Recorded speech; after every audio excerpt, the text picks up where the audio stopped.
وہ آپ کو بتائیں کہ وزیراعظم عمران خان کا اسلام آباد ایئرپورٹ پر کارکنوں سے خطاب استقبال کے لیے آنے والے تمام کارکنوں کا شکریہ ادا کرتے ہوئے انہوں نے کہا کہ پاکستان واحد ملک ہے جو اسلام کے نام پر بنا، ایسا لگ رہا ہے کہ ورلڈ کپ جیت کر آ رہا ہوں۔ اس بات کو کبھی نہ بھولنا، ہم نے ایک عظیم قوم بننا ہے، کبھی کسی کے سامنے جھکا ہوں اور نہ ہی اپنی قوم کو جھکنے دوں گا۔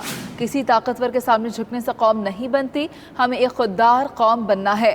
دنیا کے سامنے ہاتھ پھیلانے والوں کو کوئی عزت نہیں ملتی، دنیا صرف اس کی عزت کرتی ہے جو اپنی عزت کرتا ہے۔ یہ چور ڈاکو حکومت نہ کرتے تو پاکستان عظیم ملک بن چکا ہوتا۔ کرپٹ لوگوں کا احتساب کیے بغیر کبھی آگے نہیں بڑھ سکتے۔ ملک کے ادارے ٹھیک کرنے ہیں، اسی ملک سے پیسے اکٹھے کریں گے۔ آپ سے وعدہ کرتا ہوں کہ کبھی مایوس نہیں کروں گا۔ پاکستان کو وہ ملک بنانا ہے جس کا خواب علامہ اقبال اور قائد اعظم نے دیکھا تھا۔ ہمارے پیارے نبی صلی اللہ علیہ وآلہ وسلم نے مدینہ کی ریاست بنائی۔ آپ سب کا شکریہ ادا کرتا ہوں کہ رات کے اس وقت آج آپ میرے پاس آئے، بہت بہت شکریہ۔ آج مجھے ایسا لگا کہ میں کسی باہر دورے سے نہیں آ رہا، ورلڈ کپ جیت کے آ رہا ہوں۔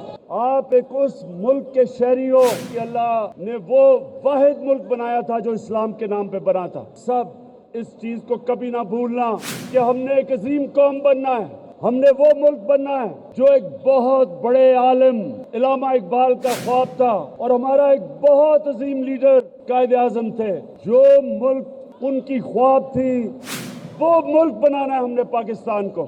ہمارے نبی صلی اللہ علیہ وسلم نے مدینہ کی ریاست بنائی تھی اور انہوں نے اس ریاست کے کئی اصولوں کے اوپر بنایا تھا۔ پاکستان کو ان اصولوں کے اوپر کھڑا کر کے ایک دنیا کی عظیم قوم بناؤں۔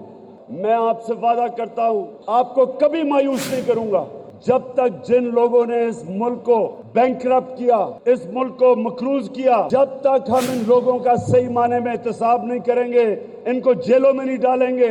ان سے سب سے بڑی بات میں نے باہر امریکہ میں بھی جا کے کہا کہ ہماری مدد کریں کہ ہم وہ لوٹا ہوا پیسہ واپس پاکستان میں لائیں اور اپنی عوام کے اوپر لگائیں۔ ہم اتنے خوش قسمت ہیں کہ شاید ہی کسی ملک میں اتنا اللہ نے کرم کیا ہو۔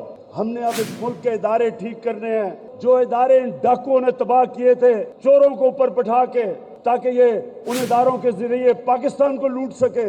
ہم نے یہ ادارے ٹھیک کرنے ہیں اور انشاءاللہ آپ دیکھیں گے کہ یہ ہمارا ملک کیسے ایک عظیم ملک بن کے کھڑا ہوتا ہے۔